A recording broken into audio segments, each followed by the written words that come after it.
Hi, I'm Annie Kim. I'm excited to be here with you today as part of Shepherd University's Society for Creative Writing Poetry Series. First of all, thank you to Sadie Shorr-Parks for inviting me and to you guys for watching this video. I should tell you that this is the room and the sofa where I do almost all of my writing, so I thought it would be a good place to do our poetry reading today. And I thought I would start out by telling you a little bit about myself and how I came to poetry and why I like it. I actually came to poetry kind of late in life. I was nearly 30. I was working as a lawyer and I really missed being an English major and being surrounded by literature. And so I started going to bookstores and reading as much poetry as I could. I went to a few poetry conferences, and then I eventually did something called a low residency MFA program in creative writing. So I've been really lucky and really fortunate. In the last couple of years as well, I've written a couple of books. So I'm going to read to you from those books today. The first one is Into the Cyclorama, which came out in 2016. And the second one is Eros, Unbroken, which came out just last year. So about poetry, I was thinking about what it is I really like about poetry. And I think the thing I enjoy the most is the freedom that I find in writing poems. I don't know about you, but when I used to write essays for high school and college, and when I wrote briefs for court, I always felt kind of constrained by all the logic that I had to show in those types of writing and about the rules of the genre. And in poetry, even though there are kind of rules, and poetry definitely has its own logic, it's not the everyday kind of logic that we expect in these other forms of writing. You can just jump around from thing to thing. You can talk about really intense emotions or stories and then jump to something else. And so I really enjoy that kind of freedom in poems, and I like being able to mix things up. You know, it's also something where you can go really dark if you want to. It's not Instagram, but you can also be silly and playful and have fun. I'm going to start out by reading a poem from my first book, which is a lot about personal history and family history, even Korean history. And this first poem is a good example of what I meant just a minute ago about the freedom in poems just to jump around. It's called Dispatcher, and that refers to 911 dispatchers. I got to work with some of those folks, as well as police officers and emergency safety personnel, as part of my job as a government attorney. But it's also about the story of Jonah and the whale in the Bible, where Jonah is told by God to go tell the city of Nineveh that they're going to be destroyed. And he said, hell no, I don't want to do that. And then God put him into a whale, where he sat in the whale's belly for three days. So a lot of different things going on in one pretty short poem. So again, it's called Dispatcher. Jonah is more popular than Jesus on the walls of the chilly catacombs, leisurely reclining beneath his vine, at sea in his little boat. He's the man of sorrows, but he's our man too. No one wants to bear bad news. For years I listened to 911 calls, sorting photos on the conference table, a bullet tweezed from the lung, an arm peeking out from the wet blue tarp. All the mangled cars, starbursts in the glass, where heads hit. My job was to tell the story, and I was good at it. There was the man trapped in his bedroom while his house burned around him. Then the man calling in his own death. Before it, that white wall. Before they found his head blown, his long legs scissored in the grass behind the bulky generators. His voice, square, rehearsed. Did you say a gun? She asks the empty air before the click. In the story of Jonah and the whale, I am the whale, full of Jonah, kelp, and all the nameless floating bits just below the surface of the ocean. The second poem I'm going to read to you is actually part of a much longer poem, and it's called Post-Colonial Album, 1980. I'm just going to show you the first page of that poem. And it has a funny name like this because it's my attempt to talk about a little bit of my childhood when I was growing up in Seoul, Korea, and about the feeling of being different and of having this relative privilege because my family had access to U.S. money. My father was in the military, and I went to school on a military base, the U.S. military base. And so at the time, Korea was under a lot of economic hardship. There was a dictatorship, there was a recession, and so we were very fortunate in our lifestyle. And this is trying to make sense of that. Also being a Korean person living in Korea, but not quite as other Koreans were. There are a few Korean words in this part of the poem I'm going to read to you, so I'll tell you what they are, but I think you'll understand it as you go along. The first one is a phrase, 왜 그래? 왜 그래? And that just means, what's going on? Why are you saying this?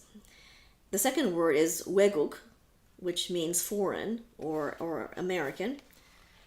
And the third one is 암시장, 암시장, which just means black market. There was a lot of black market trading at the time.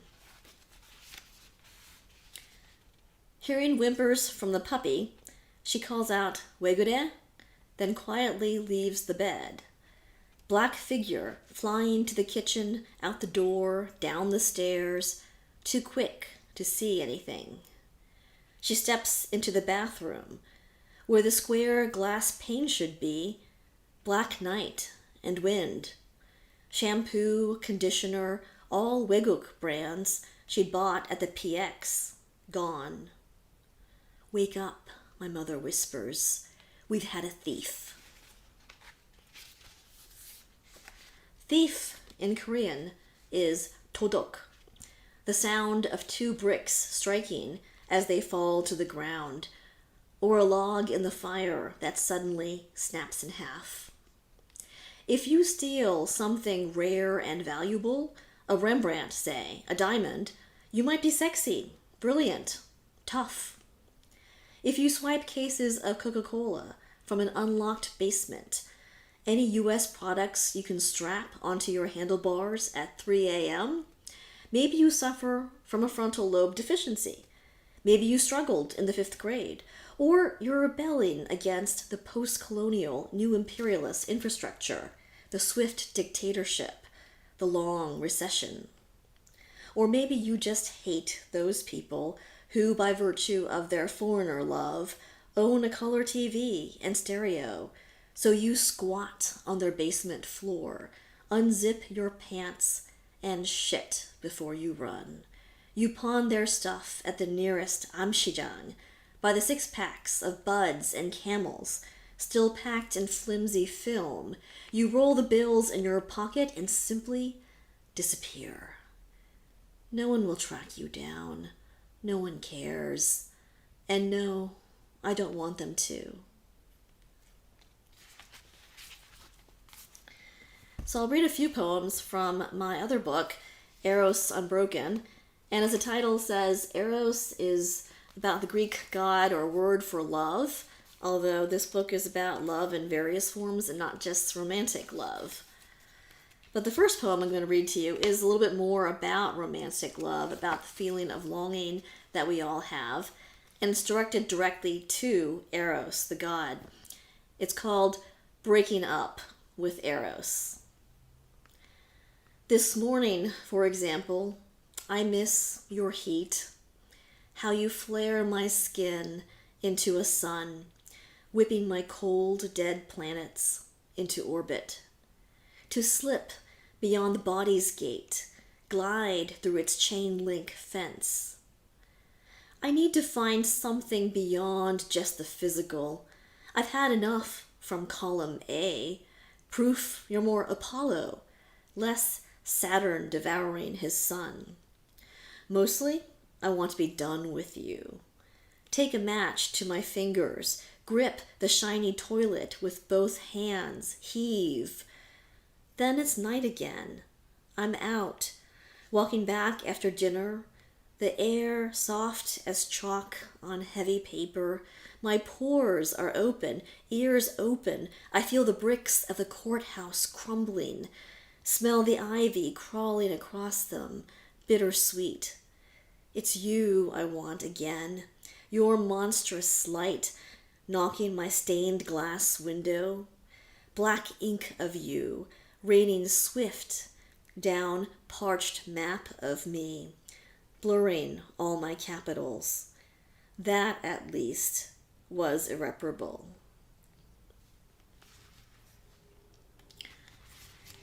The other poem I'm going to read to you from this book also has an Eros in the title. There are a lot of poems with Eros in it.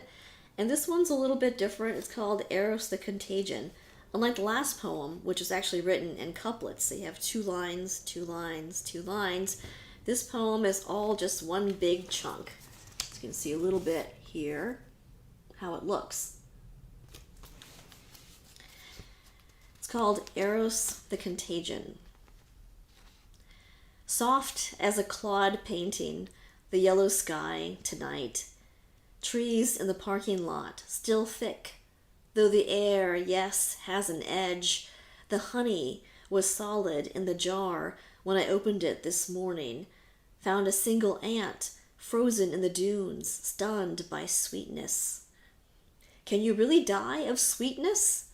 Hard to say yes, though I want to, looking up at these clouds that make my heart jump. Oh, joy in seeing, though I can't touch. Like the girl repeating persimmon as the waitress in the diner tells her about a tree at the top of the hill she used to climb. How beautiful that vivid orange fruit was all at once. Can't touch them, but I see them in her eyes as she remembers persimmons. Maybe that was my mistake, thinking every love was different, a fruit inside its own clear mason jar. My love, her love, his, all separate as the trees they fell from. Maybe love is more contagion, bubbles in a bathtub slowly swelling, all the little circles drifting, gliding gently into each other until they burst, until nothing's left but foam, the chime of rushing water. So the final poem I'm going to read to you from Eros Unbroken is called Bildungsroman, 1999. And that's a word you might have learned in class. It's German. It's a long word in German, and it means the story of someone coming into society. And this one is personal to me because that was the year when I first started working. It was a long time ago. And I started working in Northern Virginia in a city called Tyson's Corner. Bildungsroman, 1999. It was late in the empire of concrete. Vultures liked to perch on the austere ledge outside my window, scouting the horizon. Think of angels, then think their opposite.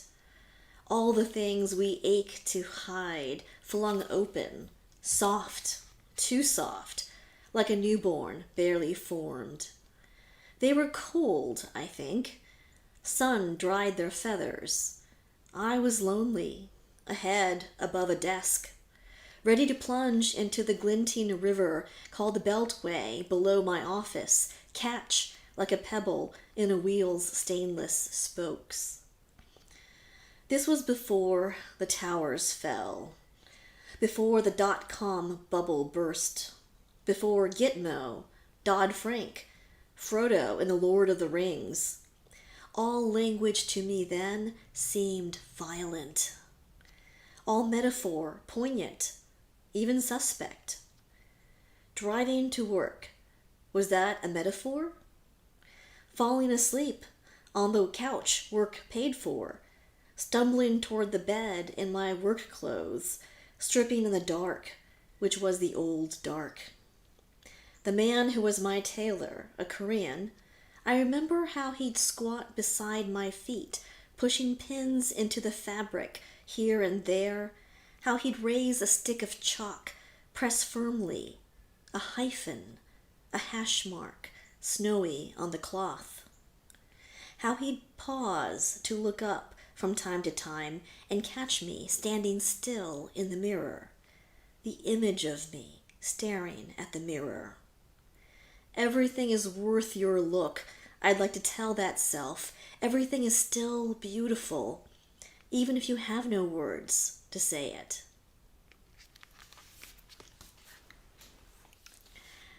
So I'm going to read a few poems now that are newer and that are not in my books.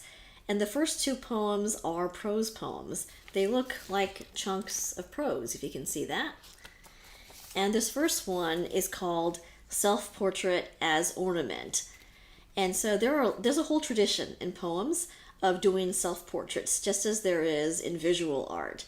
And so this one was my take on a self-portrait, not as a Christmas tree ornament, but as an ornament that is not particularly useful, just decorative. Self-portrait as ornament. Say you were a sink. Say you had a pedestal, and your walls, high and lovely, were engineered to release the water that came tumbling down each day into your drain. What is a mouth, anyway?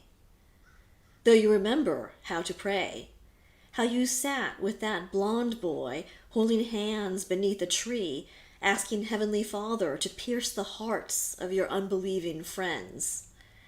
Now you watch the squirrels leap from branch to branch and listen to the wind tossing supple golden leaves of the oak from where you stand, affixed to drywall.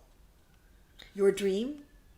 No longer whisking off your daily damages through pipes, those switchboard circuits, no longer being sturdy, worthy, useful, just an ornament.